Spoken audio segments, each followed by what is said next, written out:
skill set. I mean, I guess actually maybe the skill set's slightly different. Yeah, Uh, but and I guess you're it's right. You're right. You're right. sorry.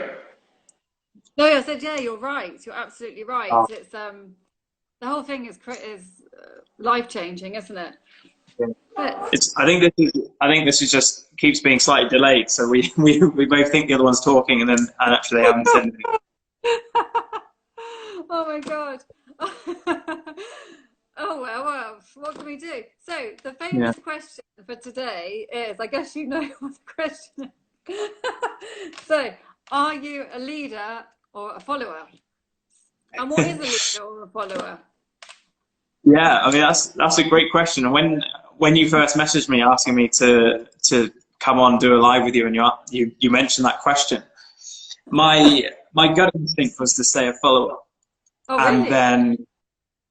then almost immediately I questioned that and said no, actually I can think of lots of times where I've been a leader, but I think actually what's probably fairest is to say I'm a bit of both. And actually I think being able to lead but also being able to follow is hugely important in any aspect, you know, professionally or within life. There's certainly times, I guess, in my personal life where I definitely would be a follower, and my friends and those closest to me would say that I can't make any decision. You know, if we say, right, what restaurant should we go to for dinner? I'll say, oh, I don't mind. You guys pick. What movie should we watch? Oh, I don't mind. You guys pick. So I think in some respects, and I don't know whether that's just my personality being quite laid back, but then within a professional setting, for example, I suddenly very quickly, if there isn't, especially if there isn't a leader within a certain environment or situation, I suddenly very quickly slip into a leader role. I actually can think of a few different examples, even recently within work, but also in a sports setting. For example, I'm a keen sportsman, and there's been plenty times where I've either been the captain or been a leader, or quite often as well, sort of just the position I play within the sports team. So, for example, on the rugby pitch, being a fly half, I'm sort of the decision maker. So it's my job within the game to lead. For those of you listening, maybe it's the equivalent of being a quarterback in American football. So they're the ones who are making those decisions, which I guess interestingly enough, I've moved slightly to decision making rather than leading. Yeah. But I think to me, a great a great leader is also a good decision maker. And actually, I was just listening to Simon Sinek earlier this week. I mean, I've listened to quite a few of his videos now. Yeah. He's amazing. But he was pointing out, you know, that leadership is something that everyone practices. You know, there isn't anyone in the world who couldn't be improving their skills as a leader. You know, the decision-making part, I feel like a great leader will make decisions, but they won't necessarily just do it on their own. You know, they're not there as a dictator. They're there to make a decision, but also actually take on board other people's views. And to me, if I think of some of the great leaders that I've worked with, for example, the best ones have been ones who have taken on board other people's suggestions or actively asked for suggestions, but they're able to make the decisions based on different people's inputs. And that for me is so important, that makes a good leader versus a manager, for example. That managers tell you what to do, whereas a leader is more likely to ask you what to do, but also might value your opinion in what you think would be right within the situation as well. Like a team. It's about a team effort, collaboration. Yeah, absolutely. I mean, you can't have leaders if there isn't a team to lead. So there has to be a team that you're working in, and actually, if you're the best leader, would involve everyone in that team to make sure that everyone's on board. Because to have a good leader, you're going to encourage people to follow you. the leadership and the following are definitely connected. And if you're a good leader and you involve everyone within the organization, within the team, whatever it might be, if you involve all of them within it, then you'll have followers. You'll have followers who are willing to do what you ask of them because they understand. So communication then is important for you. Yeah, yeah. No, that's really interesting. Absolutely. Yeah. And it's interesting what you were saying, that in your personal life, you're not a decision maker, but when you're playing sports, you are. That's fantastic. Yeah, I mean, sorry, what were we going to say?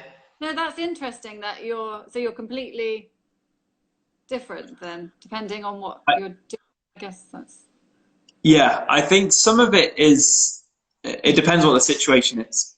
I've got a very laid back, relaxed personality. So things like what I have for dinner or what movie I watch, I honestly don't mind. But that said, I mean, for example, this summer, flying back home to the UK, and actually I'll be leaving Dubai this summer to head back to the UK. Wow. Actually, deciding what flights to take, and the hassle of once we get back to the UK, having to organise a car to get to, because one of our flights got cancelled, having to get to where we can self-isolate safely without being around other people. Something like that, I did a lot of research in before making a decision. So I definitely can make decisions, but not necessarily all the time. But I don't know whether that's decision making in that sense wouldn't necessarily be leadership. If you think about, we mentioned that to have leaders, there's got to be a team. If actually the decision's only really affecting myself, then there's less probably leadership required in that. That is purely decision making. Whereas I think the decision making for a leader comes in is when it affects other people. What about actually sorry? What's about leading yourself? Yeah, I think that's where I have strengths and weaknesses to that. I think that there are some things. I mean, as you said, becoming a coach, you take on this big journey, sort of self-discovery journey, which has been hugely interesting, and it's shown that in some aspects I have led myself, and in other ways, I guess I've kind of been a follower to just see what life throws at me, which I guess can be a positive thing and a negative thing. And I think that's probably why initially I thought I'm more of a follower than a leader, is that I'm happy to sort of go with the flow of things and to see where life takes me. But I guess if I think about, taking the decision to move out here on my own, that's definitely, I guess, is decision making, and I guess is leading myself in a certain route and a certain journey. But again, I guess that comes back to that decision making aspect of it. Do you think some people say you need to be a good leader, you need to be a good follower? What do you think about that? Yeah, absolutely. I think that's very true, because you've got to at least understand or empathize with those who you're asking to follow you. And if you've got no concept of what makes a good leader or why you've followed people in the past, then it'll be very hard for you. It'll be very hard for you to expect or ask people to follow you.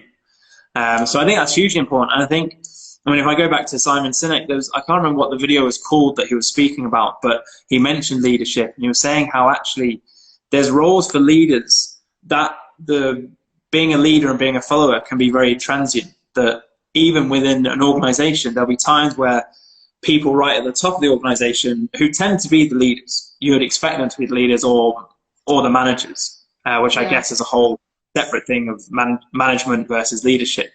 But they often will have followed other people, or they will have had to follow other people in order to get to that leadership position. But then equally, you've got people right at the entry level of a business or an organization who on the outside looking in, you would say, oh yeah, they must be the followers. But actually, they have to lead certain aspects of their job because they're not, they don't have the leader looking at them the whole time.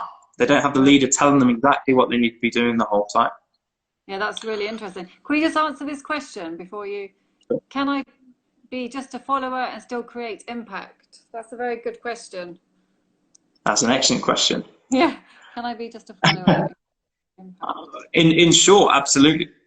And that comes back to you. You're going to have a leader. I mean, it'd be interesting to know if there's a context to that, what sort of industry you're in. But I would say absolutely that as a leader will tell you the direction they want you to go, it's still very much for you to follow them and act on what they do. And it's not simply just agreeing to what they've asked you to do isn't necessarily following. And I think that probably links slightly to management versus leadership. But if you are buying into whatever your leader's asking you to do, and again, that probably comes down to excellent communication from them. But if they're asking you to do something and then you follow what they're doing and you do it in a very positive way, then absolutely you're following. You can definitely be making an impact to it. But that comes down to probably buying into whatever the leader's asking. What would be your thoughts? Yeah, I think yeah, exactly like what you said. I've actually forgotten the question now. What was the question? It was whether you can still make an impact. Whether you can still make an impact for the followers. I think so, because if you've got lots of followers and they're all working together and supporting each other, and they have one goal they all want to achieve, and they're supporting each other, working together, I think you can create a huge impact. Whereas if they've decided to, for example, if they're not working together, they're arguing and they're, I don't know, not helping each other, then they probably wouldn't achieve their goal. So I think you can be very powerful if you're, team, like if you're working in a team. Yeah, I think it's about working together. And like you said, communicating, I think is key, and respecting each other, listening to each other. Yeah, so I think like they say, a drop in the ocean, everyone's important. Yeah, I mean, actually the key word that comes up for me a few times, you've mentioned it multiple times, is the word team and teamwork. That actually as a group of followers you become a team. And it might be easier for me to put it into a sports context rather than a business one. But as a team, you're going to have your team captain who's going to be your leader. You might have someone who's excellent at a certain thing they do within the team. But actually all of you as followers have to be buying into that team through the communication, through the dedication, in order to be driving that team forward. And when it's your moment to shine, doing whatever it is within the team that you do, you're still following the team ethos, you're still following what the team wants to achieve. And it requires you to do your bit to enable that, enable the success. Yeah, no, definitely. Do you think, but it's the leader's responsibility to create that positive environment, or do you think it's each and every one of us? Oh yes, oh that's funny that she just said this. Leaders have a larger responsibility. That's funny. Communication and yeah, that's what we were saying. Yeah, that was my question as well. I actually think it's everyone's responsibility, of leaders and the followers. I mean and I guess that comes to that management versus leadership.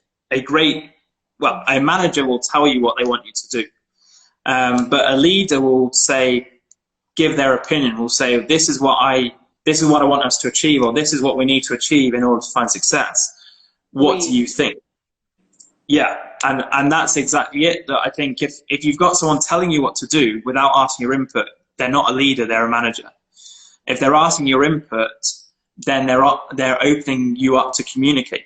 And it's then your responsibility to communicate well with them, to share your views as well as their views. So the followers it's their responsibility to communicate well back to the leader, because if they don't do that, and they give the leader the wrong impression, the leader could then make them do something they don't want to do, but it was their fault for never voicing it, you know. But that's a very tricky thing as well, that there's got to be a lot of trust within that, and effective and proper communication.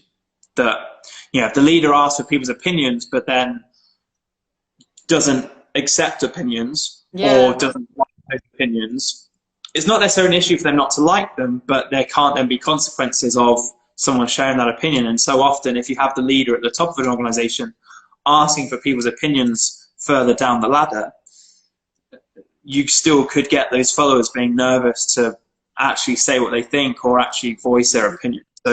So the communication is so important, but it's got to be a safe and open environment in order for the followers to be able to have the same level of communication as the leader. But I think both are important to be communicators. How would you create that environment then? Safe environment? Because that's quite hard, actually.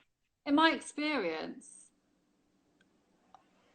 I don't know, maybe I have it now, but in the past, many positions I had, like, we weren't in a safe space and we couldn't really say what we wanted to say. We had to say, like, or we felt like we had to say what was expected, you know? But then inside, you're not agreeing, just to keep the peace. Yeah, it's certainly something that's easier to say than do sometimes. But I guess that it comes back to communication. If you can be completely, but I guess also transparency and honesty. You know, if you can create a safe environment through communication where people are heard, even if they're not then followed, even if what their suggestions aren't acted upon, as long as they feel safe that they can share their opinions and thoughts. And that doesn't come about easily. But the more a leader asks for people's input and shows that they are at least considering it, then that's where your followers are more likely to actually share their input back. And that I think is the difference between a manager telling everyone what's going to happen and a leader asking for input. But you're right, it is very challenging. And if you just simply had, I mean, within my example, within a school, if you had the director of a school or the head teacher going to a classroom teacher and saying, right, what are your thoughts on reports, as an example, as I'm in the report season at the moment, as a lot of teachers are. You know, you wouldn't necessarily, if you didn't know your head teacher very well, you wouldn't necessarily feel confident in saying too much.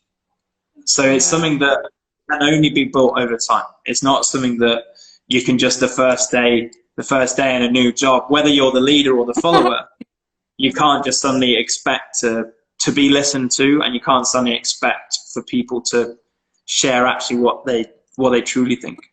Do you think even to be listened to, because it doesn't mean anybody has to act on what you're saying, but just to be listened to, even if it is your first day, like, because I think even if people are listened to, even if they have 2 minutes to say their opinion, I think it's important to be heard. But it doesn't mean, you know, whatever they say has to happen. But I just think it would be nice. I think that would create, because it's like a respect thing, isn't it? You'd feel respected and heard. Or do you think it wouldn't make a difference anyway if the action didn't happen? I think that would all come down to the environment and the situation. I think if as a leader you ask people's input and kind of gave the impression that their input would change things, and then suddenly nothing happened, then I think that would be a problem. But just saying to people, look, I'd value your views, your advice, your opinions. I can't guarantee it's going to change anything, but I'd love to hear your views on things. Then I think that would bring about that trust element of kind of saying, look, come have a word, or complete this survey that could be anonymous, but through starting to get that feedback as a leader, and again, it goes back to asking people's opinions on things. If you say, look, give me your feedback, I may not act on it, but I will at least take it on board, then that is an excellent way of showing it. I saw a question there about asking about specific books. Yes. off the top of my head, I can't think of any. I'm afraid. I've for years. I mean, I don't know whether I admit this or not, but for years I just like reading, which I know isn't very good. So I'm trying to get better at that. But I wouldn't be able to. Oh. Sorry? What did you say? You like reading or you don't like reading? Dislike reading. Oh, okay, that's all right. Fair enough. But I'm I prefer like videos, audios myself. But leadership, Simon Sinek, is he about leadership as well or not? Yeah, I mean, I first came across him. I think everyone knows of him as the Why, the Why video. Yeah. But actually, yeah, I mean, having watched that a while ago and then watched it more recently, he's then popped up on my feed a couple of times. I started following him, and he's got lots of different things. I mean, he's done lots of different speaking events and so on, not all just TED Talks, but and so he definitely talks about leadership. So he definitely has a few videos about leadership. I mean, there's a couple that were sort of 15-20 minutes long that I didn't get stuck into yet. But I guess anyone, you can learn. As he said, it's a practice. It's something that we're forever improving ourselves on. And I think you learn from listening to other people who are leaders and seeing what they do well and what they don't do well, and then judging yourself accordingly. I mean, it's the same thing when you train to be a teacher. You get to observe lots of different people, and us as coaches, where we get to, through the training, we get to experience having other people coach us, and we coach different people, and we see different people coach. And through that, you kind of get to see, it's not necessarily that anyone's doing it badly or better than you, but you get a great opportunity to just see how other people function, see how other people do it. Because they might be in a completely different industry if you think about leadership, but you can see what things would work for you and what things wouldn't. And then you just kind of, it's almost like a buffet menu. The more leaders you look at, or anything you want to learn really, the more different people you experience or you see doing things. And you kind of take it like a buffet. You say, oh, I'll take that bit from there and I'll take that bit from there. That bit didn't really resonate with me. So then you leave it and then you try something else. You're right. And there's always something to learn and something to gain from it, isn't there?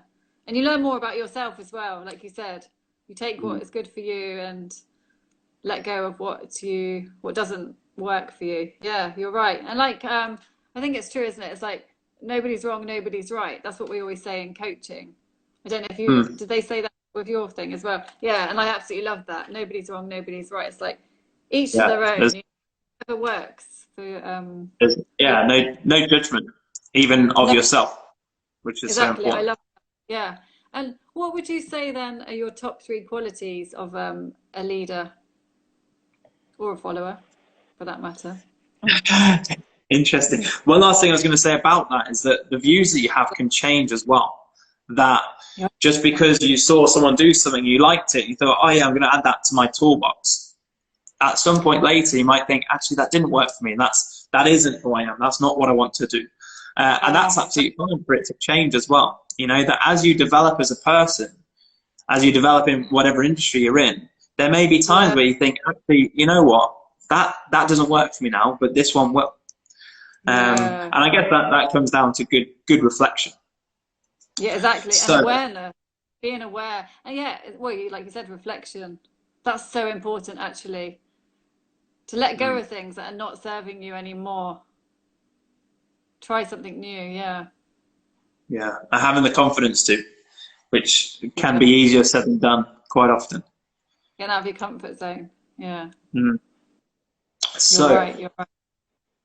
You asked. By the way, go on. If anybody has any questions, if anybody has any questions, ask away about leading, following, or any questions about what we're talking about, just please comment. But yeah, absolutely. We'll try our best to answer, or at least give our opinions on it. Yeah. So you asked the top 3 qualities for a leader and a follower, because they might be different, yeah, or they might be the same. I don't know. Yeah, I mean, one thing that we've mentioned already is the communication, and I think that is for both. I'm actually going to write these down so I don't repeat myself. So leader, That's okay. follower. Hi, So everybody. communication is huge, and I'm sure it's something that's spoken about a lot more Yeah. nowadays. That communication isn't just speaking, but listening. So it's Yeah. the two-way communication, and actually, I guess it could be written as well. So so communication, I think, is so important to both. Speaking and listening and writing, yeah. Mm. Anything else important about communication? So it's a two-way, definitely two-way. Well, I think just within the listening element, which I think is so easily forgotten within communication, is just that if you're asking someone's opinion or you're asking to communicate with them, then you've got to give them a chance to respond or to communicate back. You know, if you ask them a question and you straight away shoot them down because you don't agree with their answer, for example, then you're not being a good communicator. Yeah. So you've got to value everyone's input. If you genuinely want their input, which I think as a good leader you should, then you've got to take on board everything they say. Whether you act on it or not, that's a whole nother thing. But you've got to at least listen to everyone, to their opinions. If you ask them for it, there's no point asking for it if you're not willing to take it. I think decision making for leaders, I think, is so important. I can think of a few times where I've had someone who's come across as an excellent leader, but then they've not taken that final step. They've not risk taking, decision maker. Which I think if you communicate excellently well with everyone, but then you don't actually lead and you don't take action or make a decision, then everything was kind of gifted. What do you think makes a good decision maker then? Do you think it's, I guess it's a number of things, yeah? Confidence, knowledge, like what else? I've had a similar debate with some of my friends, and I'm smiling because we've kind of said that we kind of have, within me and a couple of our close group of friends, I mentioned before that if I'm going to make a decision, I like to research everything and have all my options, which I think at times makes me a very good leader because I'm taking into account all these different decisions, all these different options or opinions, for example. But actually, at times you don't have all the time in the world to make a decision. So I think the confidence is really important to take action, to kind of say, well, yeah, okay, we need to take this on board, so let's do this. And it's important to have both. It's important to be able to make a quick, I guess, get a quick understanding of exactly what's going on around you in order to make that decision. If you have more time, then great. But sometimes you need to just act. So I guess it is that confidence in yourself to take that action. And to be honest, I don't know about you, but if I've got more time, sorry to interrupt, if I've got more time, then I'll just spend more time thinking about it. So for me, more time is not always a good thing. Yeah. For me. Yeah, definitely. I certainly at times, I'm trying to think what there's a phrase that describes it that is sort of paralysis by choice. So when you have, sorry, what did you say? Sorry, paralysis by choice or option. Right. So where you have too many options, it gets so hard to do. I think one recently when I was looking or designing my website, there are so many different themes that you can get, and I was like, oh, maybe this one works. Oh, maybe this one. And I went a week without actually making a decision because there were just so many options. Yeah. So yeah, that definitely can be. So at times you've got to limit yourself of saying, right, I need to make a decision by this point. And that's why so many people so often work well to deadlines. It's not that necessarily they want to do everything last minute, but once you've got a deadline, whether it is because actually that task is due right then, or whether you've set yourself that deadline of saying, okay, I need to make a decision by this point, I need to act by this point, then that certainly helps with that decision making. But I think confidence is probably one of the biggest things with decision making. You're right. Yeah, I think the deadline. Yeah, for me, I think it's the deadline as well. And not having too much time, because it's like, okay, I've got to make the decision. It's this or this, and then you just have to decide, don't you? There's no sort of pressure. Maybe a bit of pressure, not too much though. But that balance again, isn't it? It is. So communication, good decision maker. What else? What's number 3? This is a very good question.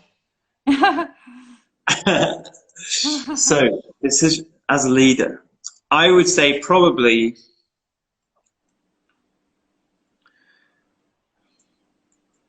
something like being empathetic comes to mind. Oh wow! Yeah. Being able to understand what you're asking of people.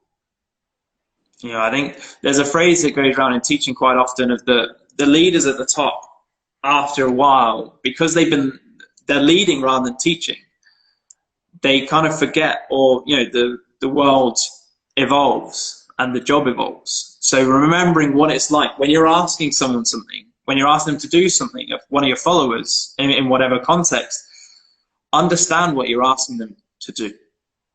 And I think if you can be empathetic to the position that you're putting people in, and it might not be that you're always, you always know what the positions you're putting them in, but if they say, you know what, actually that's really tough, then understand and see, and that again, that comes back to communication.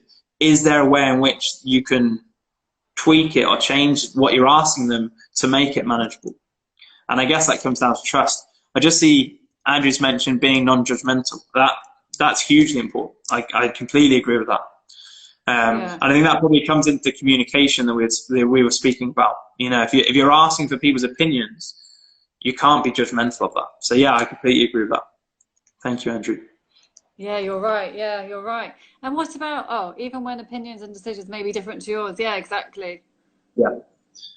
Yeah, completely. You've got to, like we said, you know, you've got to take them on board, even if you don't agree with them. And it may be, if you're the leader and you've asked your followers for their input, it may be that you don't agree or use what they've said to you, but it's got to be non-judgmental, and they've got to be felt like they've been heard. Because if they don't, then they won't be as open and honest with you in the future. So yeah, being non-judgmental is huge. And I think, if you're not heard, maybe you feel like you're not valued or respected as well. And that's quite demotivating, isn't it? And then you've got a team who are demotivated, and then that's not going to work either. But like, so what about a follower? What do you think you need to be a good follower then?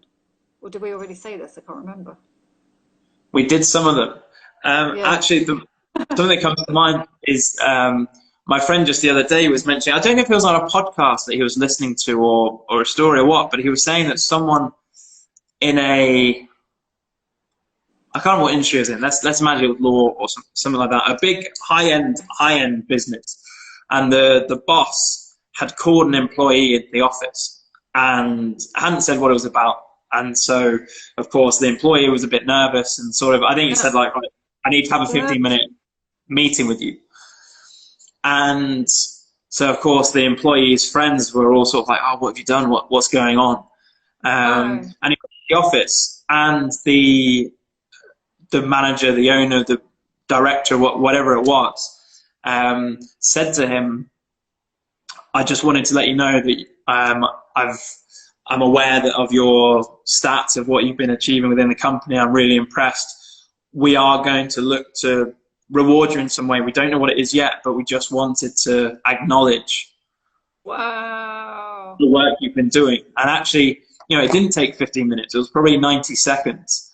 But if you imagine just that short talk with the leader, who's so often, you know, they're so often the ones that give you bad news or tell you that your performance isn't good enough. But to have that one moment of really excellent communication where they've praised someone and said, we've acknowledged it, we know you're doing it, but we don't know how we can reward you yet. But if you think about how great that's going to make that worker feel, and how probably how much more productive they're going to be for the next week or two, because they're flying so high of having been acknowledged. Wow. I just, when I heard that, I thought, wow, that's so powerful. That's a great sign of leadership, of actually that communication in a positive way of saying, look, I've noticed you, I noticed what you're doing, keep it up. And that leader has probably gained himself an excellent worker for at least a few weeks while he's still riding that wave. And it took 90 seconds. That's amazing. It was 90 seconds. Instead of having these long meetings about, oh, you need to do this, you should be doing this. They're so demotivating, aren't they? And they have hours and hours of meetings that probably don't actually make you work any differently, or probably just, like I said, demotivate you. But 90 seconds, wow, that is to be appreciated and valued. You're right. You'll work so much harder, won't you? Like you said, you're just empowered to, wow, praise. And I remember I used to always think, having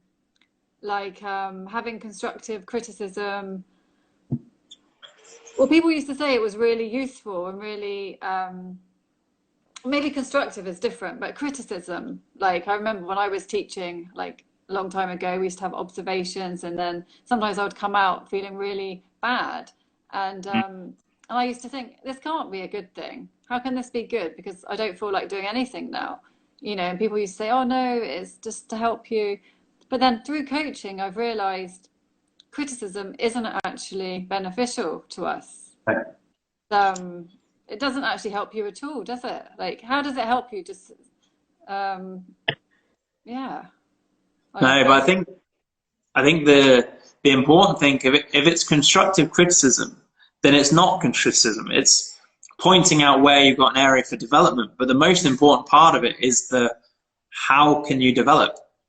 Because that's just telling someone they're rubbish isn't going to help anyone at any point ever, I don't think.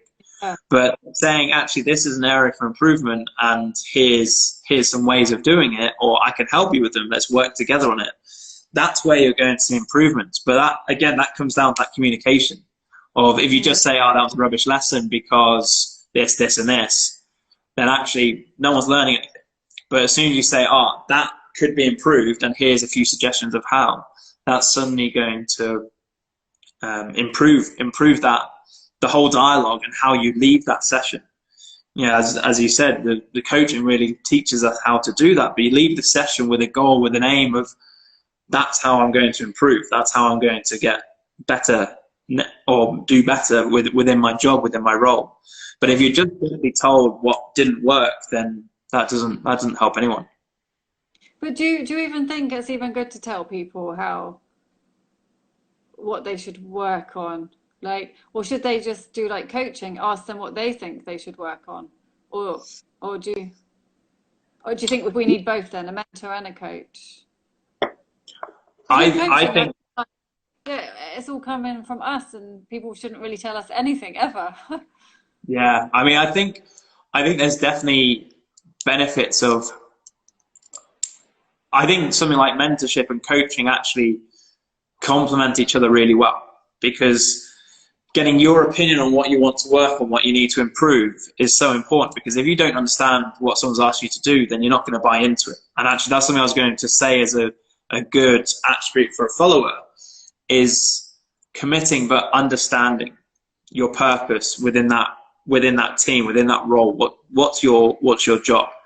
And I think in education, it's probably moving that way very slowly, of saying, right, how do you think that lesson went? What do you think you could improve on? Exactly. And I think that's really important. But then I think, having identified that, having a mentor who can say, okay, that's what you want to work on, here are some tips to improve it.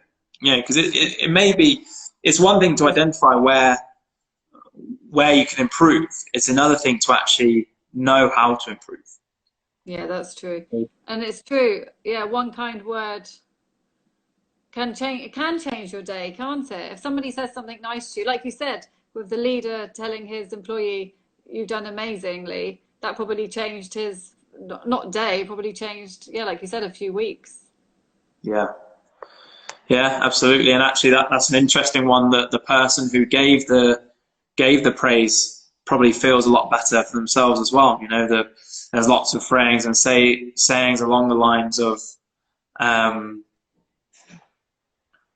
it's completely gone for me.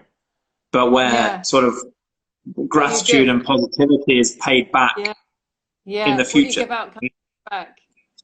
Yeah, absolutely. So it benefits everyone, you know, and you're going to be more productive in anything you do if you've got praise and you know what you're working towards. And I think that's so important as a follower, is that you know what you're working towards. Because if you don't, how are you meant to be working towards it? How are you meant to be buying in to be part of the team? And I think that's the role of the leader, to be very clear on that. But actually, as the follower, to know what's being asked of you. Because if you don't know what's being asked of you, then how are you meant to follow it? Yeah, you're right. Yeah, even a smile. Yeah, yeah. No, it's true. It's true. I was going to say something then, and I forgot as well. But yeah. But why do people? It seems so simple. Yeah, look, what we're saying. But why is it not like that then? Like, why is it hard for people to, I don't know, lead you in a positive? To be negative, yeah. Good leaders and good followers and good teams. Or is it? I mean, if you think of a bigger picture of a big organization, as much as it would be wonderful for the world not to be like this, there's always performance reviews, no matter what industry you're in. There's always performance reviews, which means there's pressure. There's pressure to perform. There's pressure to do well. And if you're not doing well, there must be a problem. And I think some of that comes down to the fact that I learned this through my coaching journey, that we are, as human beings, we're hardwired to look for negatives. And it comes down to being, I guess, from way back when, from the caveman days of fight and flight, that our brains, it's a safety mechanism, that our brains are hardwired to look for where the potential threat is, and to be prepared and ready to deal with it. And so that's why it's so much easier, if you were to reflect on your day or tell someone about a restaurant, you're more likely to speak about something negative first of all than something positive. Now that can change through practice. And as someone was saying, I think it might have been one of my course leaders who was saying how even just stopping, you know, the positive effects of stopping and taking a deep breath can have on just calming you in any kind of situation. And the reason for that is that deep breath, having extra oxygen go to your brain, is allowing your brain to, I can't remember which cortex of your brain that it works towards. So sorry, this isn't a scientific answer to it, but it sort of turns on the reflective part of your brain. And at that point of taking a deep breath, you're more likely to be able to think positively, or changing that thought process of, you know, you go home from work having had a stressful long day, and you could easily rant for hours about what went wrong, but actually if you stopped and took a 3-second or 10-second deep breath and you thought, right, what was something positive that happened today? Something that you can shift that whole mindset. And the more you do it, the more positivity you give out, the more positivity you give to yourself, the more practice you get. Yeah, so it's not just about taking the deep breath, it's about asking yourself a question as well, positive question. Yeah. Yeah, absolutely. You need that positivity. You've got to acknowledge that you want positive energy in order to get it. But taking that deep breath switches off the fight and flight mode and turns you on the allowing yourself an opportunity to reflect and to be positive. It's amazing. Just tiny little things like this can change, like you said, that could change your whole evening. Yeah. Yeah, absolutely. It absolutely can. I mean, I was lucky enough within my school, we had a couple of new members of staff who were trained in wellness and meditation, and they put on a course for the colleague, for us as staff. We could sign in for it, and it's called the .B Foundation. And one of the biggest things that we had within it, or it's stop dot B. The dot is like the full stop. And the whole idea of it is that, and we actually got these little bits of just the logo that we were meant to stick around our classroom, and actually my friends stuck one on my front door here. And you're meant to just look at it, and that's just meant to be a reminder of just stopping and taking a deep breath. And actually they just do 3 seconds, just stopping, breathing in for 3 seconds, hold it for 3 seconds, let it go. And that can just calm you from whatever it might be. You know, in the classroom setting, it might be that a student's just been arguing back, they've not done their work, and you just stop, you just look at that for a moment, and just those 3 seconds will take you out of that anger mode into a more reflective, right, how can we deal with this situation? Wow, that's amazing.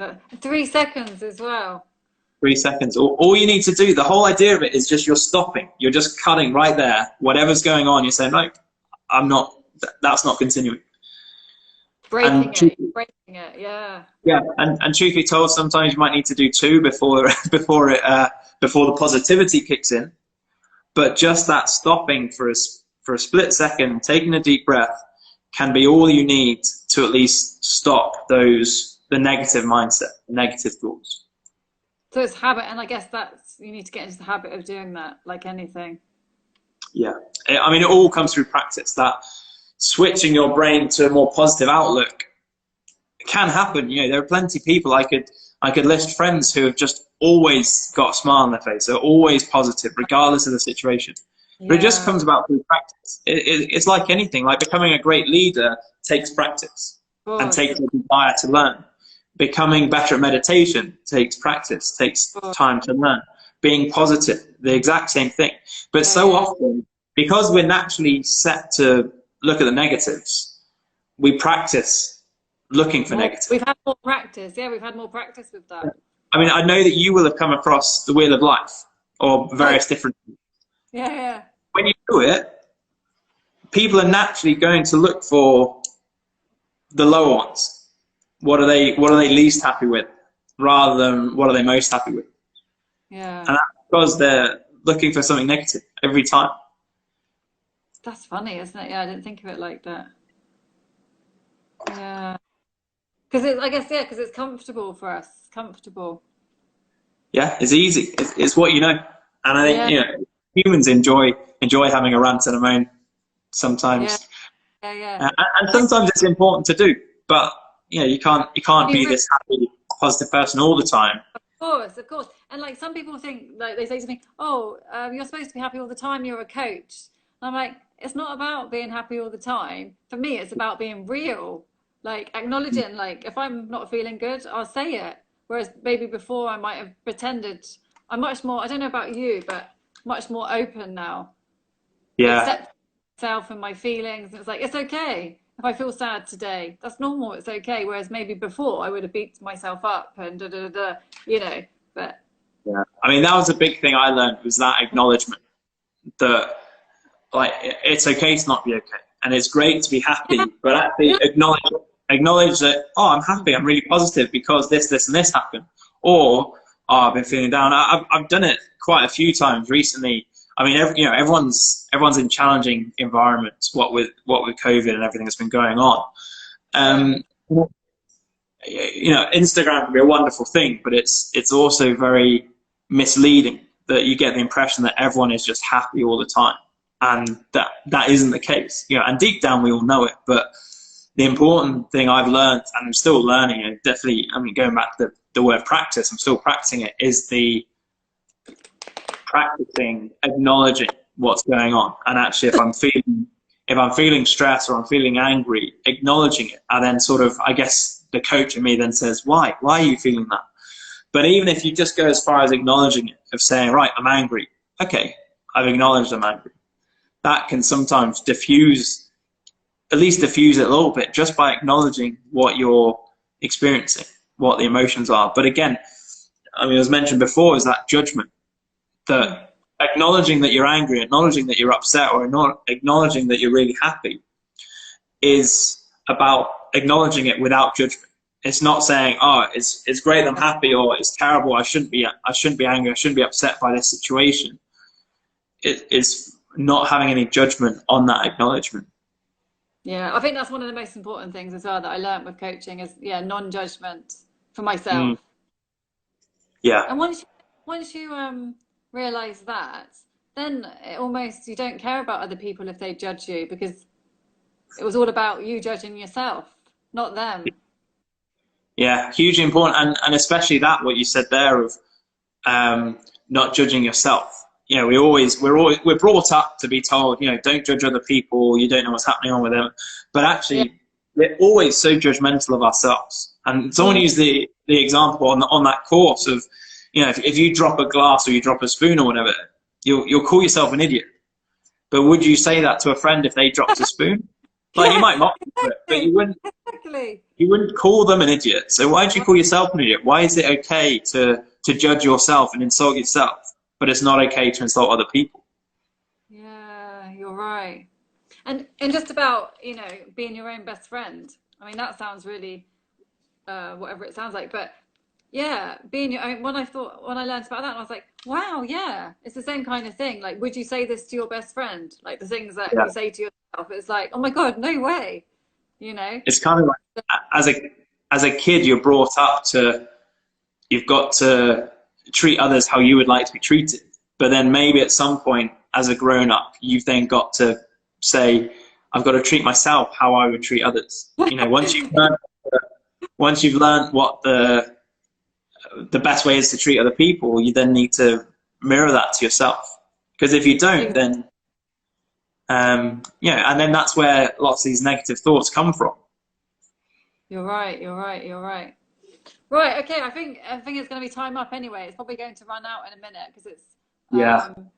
8:08. But yeah, any last minute things about leading or following? No, I mean, I think Yeah, you've got to say a communication. lot. Yeah, I think communication is hugely important in both directions, and especially if you don't understand why you're leading in something that you're leading in, or even following in something, you've got to understand, yeah, and that it's a practice, and that it'll only improve over time. Yeah, you're right. Well, thank you so much for Thank you. uh, I really coming enjoyed on. it. And me too. And I'm so glad it worked in the end. Yeah. Well, let me know what the next topic is, and we can have another chat in the Cool. future. Yes, we'll definitely do this again. So I'm going to end it and then I'll send it to you. But did you record it as well? No, I didn't. I've got it. I'll send it to you and then you can, but you've only got it for 24 hours or something. I'm learning about this, but Yeah, sure. oh yeah, look, Okay. the time's going now. It's just going to run out. So Okay. yeah, lovely. You've got to